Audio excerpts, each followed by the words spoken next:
sessões na segunda e na sexta-feira, o que é bastante incomum, já que as deliberações normalmente acontecem entre terça e quinta-feira, quando os deputados estão lá em Brasília. De acordo com a assessoria de Hugo Mota, o objetivo é acelerar justamente a contagem de prazo para a apresentação de emendas na comissão especial que analisa a PEC do 6x1. Esse colegiado dura 10 sessões do plenário e, ultrapassado esse limite, o relator já pode apresentar o parecer e pedir que os deputados pautem a matéria. A gente sabe, o próprio Hugo Mota tem falou inclusive aqui à CNN em entrevista ao Hora H, o tema é prioridade dele e, embora também seja do Palácio do Planalto. Para o Palácio do Planalto, a ideia é que isso seja um possível trunfo eleitoral. Só que o Hugo Mota disse explicitamente na entrevista ali para Thaís Herede e meus colegas que a paternidade ali, a proposta é uma proposta do Congresso Nacional que vai ser discutida, inclusive porque PEC, proposta de emenda à Constituição, a tramitação é toda do Congresso, da Câmara dos Deputados e do Senado Federal e a promulgação também nem passa por sanção do Executivo. A única possibilidade é o Executivo propor uma mudança à Constituição. O governo federal, neste caso da discussão da escala 6x1, preferiu o caminho de um projeto de lei.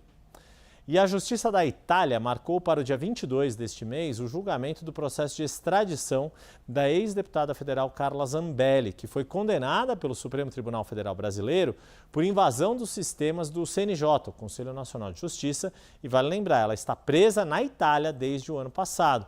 É assunto que quem vai explicar tudo é o analista de segurança pública da CNN Brasil, ele, Jonas Maia. Será no dia 22 de maio, data marcada que pode selar o destino de Carla Zambelli para voltar ou não e ser extraditada ao Brasil, como quer o governo brasileiro.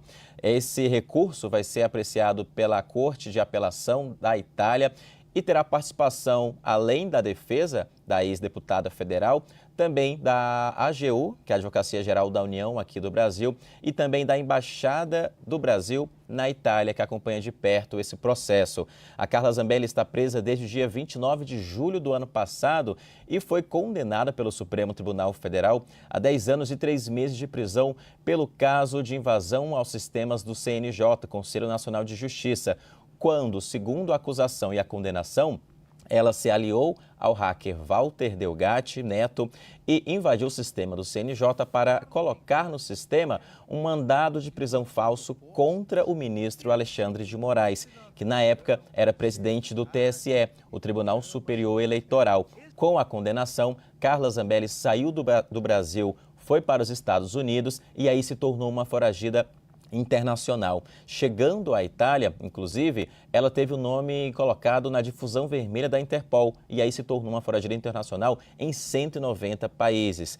Com esse nome na Interpol, ela passou a ser procurada pelas polícias internacionais e foi presa após uma operação da Interpol com a Polícia Federal Brasileira e então capturada pela polícia local da Itália. Ela está no presídio de Rebibbia, que é o presídio feminino de Roma, fica nos arredores de Roma, e a defesa então tenta, com esse argumento, com esse recurso, evitar essa extradição, inclusive pedindo a liberação dela para uma prisão domiciliar. A defesa argumenta nesse pedido, nesse recurso na Corte de Apelação, que ela é uma perseguida política aqui no Brasil. Então, a Justiça agora vai avaliar para extraditar ou não Carla Zambelli aqui para o Brasil. Importante também que, caso ela seja extraditada, tem esse detalhe de que o ministro Alexandre de Moraes já definiu onde que ela ficará se ela vier aqui para o Brasil. A Polícia Federal vai receber Carla Zambelli em um avião da Polícia Federal aqui em Brasília e vai encaminhá-la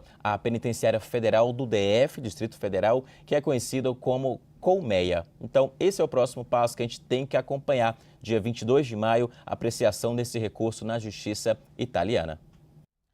Voltando aqui a São Paulo, 4 horas e 1 minuto, o estado registrou recorde nos casos de feminicídio no primeiro trimestre de 2026. Foram mais de 85 registros desse tipo, um aumento de mais de 40% em comparação ao mesmo período do ano passado. E quem vem com mais informações nos ajuda a entender esse quadro é a repórter Adriana De Luca, já aqui na tela conosco. O que você nos conta, Adri? Boa tarde, bem-vinda. Oi, Yuri, boa tarde a você, boa tarde a todos que nos acompanham. O estado de São Paulo nunca teve um número tão alto de feminicídios em apenas 3 meses. Nos 3 primeiros meses deste ano, no primeiro trimestre, foram registrados 86 casos, um aumento de 41% em relação ao mesmo período do ano passado. E se a gente analisa mês a mês, o aumento é ainda maior, chega a 58%. Os dados deste primeiro trimestre são um recorde, ou seja, desde o início da série histórica, quando a Secretaria da Segurança Pública começou a separar os dados, lá em 2018, o estado de São Paulo não tinha um número tão alto de feminicídios. Para vocês terem uma ideia, em 2018 foram registrados 21 casos e agora em 2026, 86 casos. E aí vocês podem se perguntar por que isso está acontecendo. De acordo com os especialistas, primeiro porque o Estado passou a separar esses dados. O crime de feminicídio começou a ser tipificado no Brasil em 2015 e em 2018. O Estado começou a separar o feminicídio de outros tipos de assassinato, como latrocínio e homicídio. Segundo, porque a polícia está registrando mais o feminicídio como ele deve ser registrado. E terceiro, que é notório o aumento da violência contra a mulher em todo o Brasil. Aqui em São Paulo, a gente vem noticiando uma sequência de crimes chocantes. Infelizmente, isso quase que diariamente. Por isso mesmo, esse foi um dos motivos pelo qual o governador de São Paulo, Tarcísio de Freitas, colocou à frente do comando da Polícia Militar do Estado uma mulher. Foi a primeira mulher a assumir o comando, a Coronel Glaucio, que assumiu o comando da pasta nesta semana, com o desafio também de combater o feminicídio, que acontece, infelizmente, quase todos os dias. Ontem, inclusive, em Guarulhos, na região metropolitana de São Paulo, mais um caso chocante. Uma mulher de 44 anos foi morta pelo ex-marido e a filha dela, uma jovem de 23 anos, também foi baleada. Um vídeo, inclusive, mostra o momento em que esse homem chega na casa da ex-mulher. Ele estava com um filho do ex-casal, uma criança pequena. Ele entra na casa, deixa essa criança. Ele teria tido uma discussão, de acordo com a filha, com a ex-mulher e, neste momento, ele disparou 6 vezes contra a ex-mulher, essa mulher de 44 anos, que infelizmente morreu ainda no local. A filha dela tentou intervir e acabou baleada no abdômen, foi socorrida, mas felizmente o estado dela é estável, ela não corre risco de vida. Esse caso aconteceu ontem de manhã em Guarulhos e ontem à noite já a Polícia Militar conseguiu prender em flagrante este homem por feminicídio. Ele foi preso na região, ele estava dormindo dentro do carro. Inclusive, dá para ver pelo vídeo que depois dele matar a ex-esposa, ele vai embora ali, aparentemente, tranquilamente. E depois, felizmente, a Polícia Militar prendeu esse homem por feminicídio. Como eu disse, todos os dias parece que a gente vem repetindo a mesma história, né, Yuri? São casos assim de ex-companheiros, maridos, atuais companheiros dessas mulheres que matam a mulher por ela ser mulher, ou por ciúmes, ou por conta de discussão.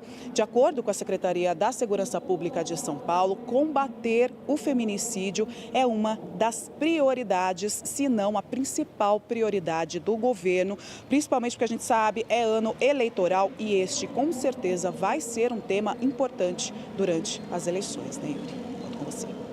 Pois é, não, sem dúvida alguma é um tema que vai